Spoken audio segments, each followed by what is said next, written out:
et de l'autre dans le lit. Alors, certains diront aussi, j'aurais aimé ça aller plus loin, parler avec quelqu'un de ce que je vis, de ce que ce soit une conversation. C'est-à-dire que l'exposition, je dirais, a produit quelque chose de tellement fort chez certaines personnes qu'elles restent comme prises avec tout ça.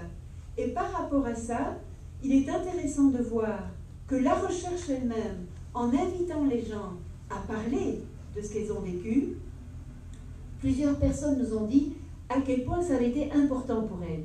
D'une part, pour réfléchir, donc pour aller plus loin dans ce que l'exposition avait produit en elles, et aussi pour pouvoir échanger avec quelqu'un. Alors une autre dira, après une exposition comme ça, j'ai juste le goût de m'informer, de démystifier un peu le côté des personnes qui ne sont pas bien. Alors on voit donc que, en fait, en conclusion, on voit que l'impact produit par ce genre d'exposition, c'est pas automatique. On peut avoir un projet, on peut avoir une idée, on crée un dispositif qui va essayer d'être le plus proche possible de cette idée, mais là, s'arrête notre pouvoir. Et pour que ça aille plus loin, c'est une question du regard. C'est ça, je disais dans l'exposition, l'art cru, une question de regard. Pour être sensible à ce cru dans l'art, en quoi il nous rejoint, bien, il faut prendre un certain regard. Et donc à ce moment-là, ce qui ressortait, je dirais, dans ce que disaient les personnes, c'est que, en fait, l'exposition, c'est un lieu qui n'apporte pas de réponse.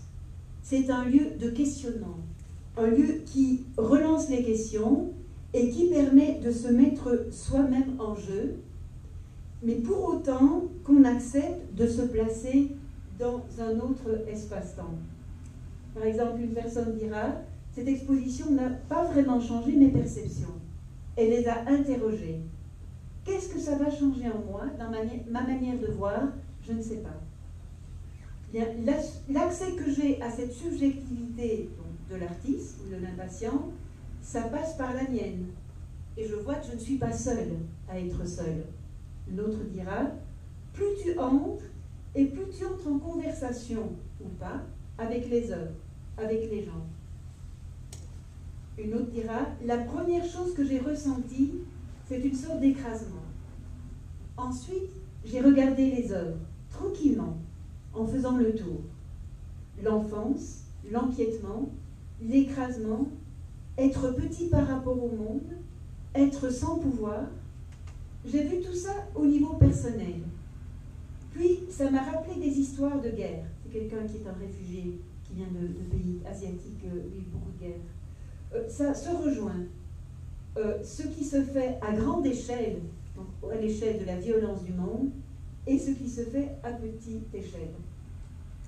Alors, une personne dira qu'elle a fait 3 passages dans l'exposition. Comment la première fois, elle a regardé les œuvres globalement.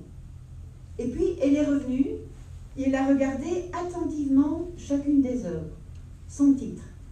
Et puis, elle a repris une distance pour voir les œuvres dans le rapport, après les avoir ressenties chacune de façon distincte. Alors, elle dira, c'est comme entrer dans un labyrinthe. Au début, on se pose encore des questions logiques. Un premier passage. Par exemple, celle de savoir si c'est un artiste ou un impatient. Puis, on s'enfonce de plus en plus. Et à la fin, on se trouve au fond. Et on n'est pas sûr de pouvoir en trouver la sortie. Ça, c'est vraiment quelque chose que une des personnes qui était les plus réceptives qui a regardé l'exposition. Donc, on voit comment il y a une question d'entrée dans un espace réflexif progressif. Alors, on pourrait dire que c'est le cas pour toute exposition, bien sûr, mais je pense que le dispositif particulier qui avait été annoncé et représenté par les grappes, je dirais, a encouragé ce processus de réflexivité progressive. On pourrait dire la même chose de la notion d'art cru, qu'elle repose pour beaucoup sur le type de regard que l'on porte sur l'œuvre. Il ne s'agit pas d'une approche diagnostique quand on parle d'art cru, qui est un reproche qui a beaucoup été fait. Il ne s'agit pas de dire telle œuvre c'est de l'art cru et telle autre n'en est pas. C'est pas ça. C'est se mettre dans un certain regard qui va nous rendre sensibles à la perception accrue de cette œuvre-là, en quoi elle rejoint ce mouvement d'émergence de l'humain en chacun de nous. Il est évident que certaines œuvres s'y prêtent plus que d'autres. Donc une attention à ce qui impulse l'œuvre, à son mouvement, à son rythme, et à ce niveau-là, donc s'ouvrir au mouvement et au rythme qui nous habite chacun. Donc le cru dans l'œuvre et le cru dans nous. Donc c'est un effet de miroir qui, plutôt de nous aliéner, donc de nous capter dans l'image que l'autre nous propose, passe par l'image de l'autre pour nous donner accès à quelque chose en nous. Donc on peut dire que l'art sert de passeur, et je dirais que c'est notre chance quand on vient voir des expositions des impatients, c'est que si on se met dans une certaine position de regard, on en ressort transformé. Alors voilà.